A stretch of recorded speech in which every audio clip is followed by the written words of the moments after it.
Welcome back to the National Security Hour. I'm honored again to have Dr. Yan join me today for a discussion on unrestricted warfare and China's new methodology warfare.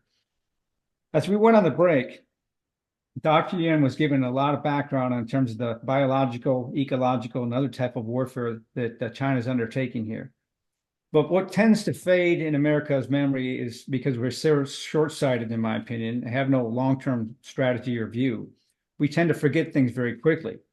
But I want Dr. Yan to re-highlight some key aspects of the bioweapons, the illegal bioweapons lab that was discovered in California, and how that pretends to affect us in this context. Dr. Yan, back over to you.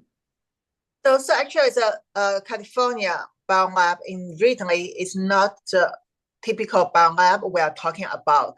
It has no qualification for the biolab. However, it has storage the unbelievable amount of massive this kind of pathogens or human or other samples, and that pose a very, very huge potential bio risk against America and the world. And I have read through all the court files from the beginning, and I have helped the investigation with our sources. So the thing is, I say Ebola and all this type of the dangerous virus can infect you through the air or through the food, through the water, so many, at least over 20 types. And tons of this kind of reagent and sample and unknown things are secretly and majority shipped from China to the United States, stored in this warehouse, and it's not recently, it has been here for a long time, just recently have been moved to a warehouse, and they still have alternative place to ship them to. What have they done using all these kind of materials, passages, and engineered mouse, humanized mouse? We don't know. What can they do using these things? A lot of things they can do, but we still don't know the exact protocols. And also from this whole story, we have seen the unacceptable feedback from CDC staffs, and they refuse to examine this warehouse, and they urge to destroy this very important evidence that now we are lack of a lot of evidence to know what exactly happened there. And also even some FBI agents refuse to investigate it at that time. So I think it brought another very serious question. Are these people just ignorant, or there's some other reason to make them suppress the investigation? And why China is so confident to build these biolabs before this was bio companies, UMI and PBI, and based in mainly California, and then later temporarily storage these things in the Ridley warehouse? Is that some reason they choose this specific area like California or that area? They think it's safe? Do they believe that even if something happened in that area, they could be protected? I mean, these are all the things we need to think about. And definitely, we know there are so many CCP agents, and they have already developed a lot of Americans to help them in California, everywhere in America. But California is definitely a serious place. So altogether, we need to know one thing we are lucky is that this biolab, the warehouse, was discovered by some local government worker, officers, not senior even, but they are just the American who work on their routine things, but they are aware. So the lady, that especially the lady who discovered this warehouse in the beginning, she told about the story. It's just from the accident, but she is very great. She did all the things even beyond her duty, and she pursued this case to keep forward, and she's a hero. So we say that when Americans are aware of the dangers, Americans can do a lot of things. And these are the things your enemy, China, Russia, they cannot expect, because they are used to the system that everything can be controlled, and So they thought always they can control all the factors, but they cannot control American, especially the Americans with awareness of the danger and the risks. No, exactly. And that's why Dr. Yin and I talk about these things, to bring that awareness, that critical awareness to you out there in America of what's actually going on. Now, people will call me a wild conspiracy theorist for what I've been talking about here, the potential use of the Chinese military in the United States for terrorist actions, the subversion and the infrastructure and such like that. But when you see things like this bioweapons lab, which was funded by the state of California, all right, and then you take a look at Gavin Newsom, the governor of California, who then welcomes Xi, and he cleans up his shithole, that's like Adam Schiff, but the shithole of a city for the dictator of China, the genocidal dictator of China, and he puts out all Chinese flags, CCP, Communist Chinese flags, to welcome the genocidal dictator of China. You have to start to believe what you see. You can't make this stuff up. Here they have this dictator come and they clean up the streets to appease their boss, in my opinion, because they're compromised politicians. This weapons lab, as Dr. Yin said, was discovered by a hero, and that heroine pressed and forced things. Why was it that the Center for Disease Control then destroyed all the evidence? Why did they not keep the evidence to understand really what was in those vials and everything else fully to understand, to help protect Americans? Congress needs to investigate that. Now, people, again, will think I'm a little bit nuts. Okay, but think back to the 9/11 conspiracy. People tried to highlight certain aspects of what was going on in open source, but they were shut down and told to sit down and shut up. And the result was a devastating terror attack by 9 to 11 individuals on 9/11. Okay, just a handful of individuals. Now, Americans live between two oceans and think we're protected. We're not protected anymore, people. The enemy is within, and they're under the curtain. They're in the tent. The enemy has a well thought out methodology in this new methodology warfare. And before I go back to Dr. Yin, let me talk to you quickly about an article that just came out in Vermilion on China. There was a Chinese soldier, based on evidence from US and Chinese social media, that was identified. A Chinese special forces soldier was training here on American soil with former special US forces. Okay. He immigrated here, got a job here, was training here, did a number of different things, but what he was he's a CCP special operations element, and here he was in the United States for 12 years, okay, undergoing specific training by people who didn't realize who he was in special weapons and tactics and special operations tactics as part of some of these civilian training courses they have on. He got to surveil and look at all these different places across America. Now, this is just one person. You got 40,000 more in the US right now already, and you have 290,000 students. Now, to Dr. Yin's point, not all of those people are nefarious, but a number of them are. And it only takes a small percentage of them to cause such harm. So let me go to the last question here, Dr. Yin, and I'm going to bring in an article that was also an op-ed recently in the Washington Times by Congressman Yoho from Florida on Taiwan, because Taiwan ties into this. But let me ask you, Dr. Yin, how effective, in your opinion, is China in applying this new methodology warfare against the United States? What's your perspective coming here to America and seeing what's going on?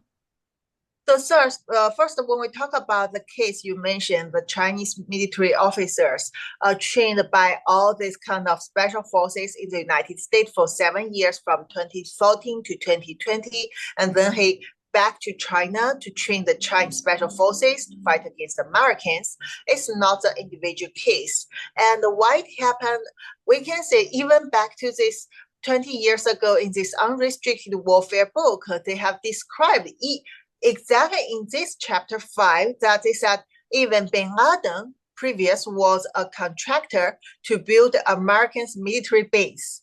right? What does it mean? It means China is always thinking to learn the things, to know more things from America, and then to use this kind of knowledge. As we said, Chinese, the ancient tactic is know as much as you can about your enemy, and then know yourself, then you will definitely win the war.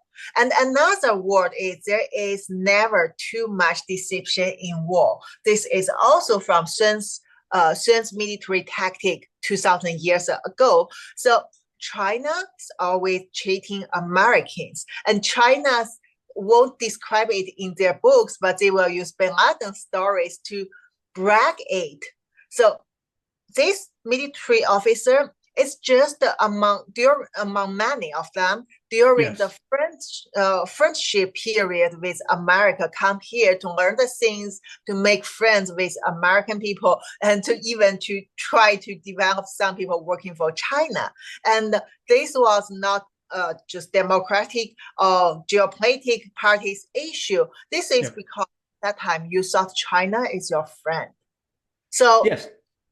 This is concerning because also the Biden administration's position, okay, is to collaborate with China and view them not as their enemy. This, at the same time, Xi has made it very plainly clear in his number of different speeches that the U.S. is their enemy and they need to take us down. And they look for eventual military confrontation. And so the naivete is just astounding in across America of really what's going on here. And what Dr. Yen is pointing out, this infiltration has been going on for decades, and it's exacerbated, in my opinion, by these military-to-military ties with Chinese military. All we're doing is aiding and abetting their subversion of America, okay, by helping them with training and other things and acting as if this is part of the friendship stuff. Now, no other perfect example of how this new methodology warfare is being used than what's going on in Taiwan right now and the upcoming elections in Taiwan. And so, Go ahead, Dr. Yin. Oh, so yeah, so of course, the subversion preparation for the subversion is going on, and China knows that they need to. First they have enough experience from Hong Kong.